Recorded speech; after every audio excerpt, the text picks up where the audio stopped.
Welcome back to news. ఇక Telangana assembly సమావేశాలను live లో చూద్దాం. పూర్తిగా ఆ తన పరిధిలో ఆ పరిపాలన జరగొద్దు, పూర్తి అవగాహన ఆ శాసనసభ్యుడికి ఉండొద్దనే ఒక్కొక్క అసెంబ్లీ నియోజకవర్గాన్ని ముక్కలు ముక్కలు చేసి 4-5 జిల్లాల్లో ఆనాడు ఆ మహానుభావుడు మాజీ ముఖ్యమంత్రి గారు పెట్టారు అధ్యక్ష. అంటే దానికి నిదర్శనమే ఈ చట్టం కానీ ఆనాడు ఎంఆర్ఓలు, ఆర్డీఓలు, కలెక్టరేట్లు కానీ. ఇక రెండో విషయానికి వస్తే అధ్యక్ష,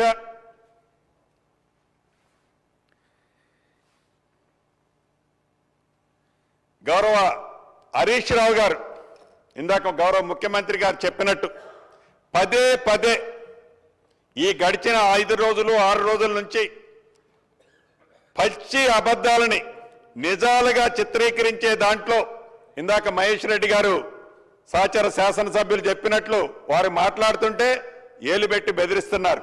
నిజం, నేను కూడా చూశాను ఇక్కడి నుంచి. అంటే వారి ప్రవర్తన, వారి ఆలోచన, ఏది చేసినా ప్రతిపక్షంలో ఉన్నాం కాబట్టి దాంట్లో నెట్టుకుపోతుందనే ఆలోచనతో ఈ రాష్ట్ర ప్రజలని తప్పు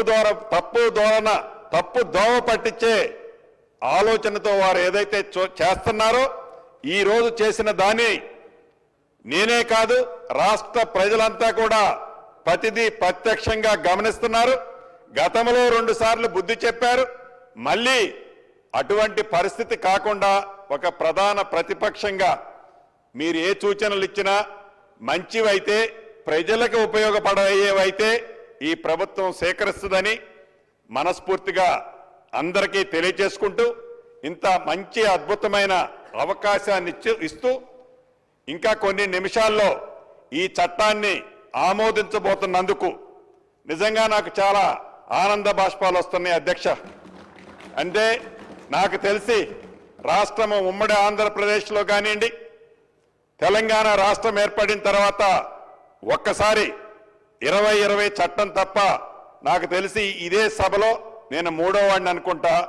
ఒక మంచి అవకాశం, ఆ చట్టం కూడా ప్రజలు హర్షించే చట్టం, ప్రజా ప్రభుత్వంలో ఇందిరమ్మ రాజ్యంలో ఒక అద్భుతమైన చట్టాన్ని ఈ సభకి సమర్పించే అవకాశం నాకు వచ్చి నా జన్మ ధన్యమైనందుకు మరొక్కసారి మీకు కృతజ్ఞతలు తెలుపుతూ ఈ బిల్లును ఆమోదించవలసిందిగా కోరుతున్నాను అధ్యక్ష. Discussion is over.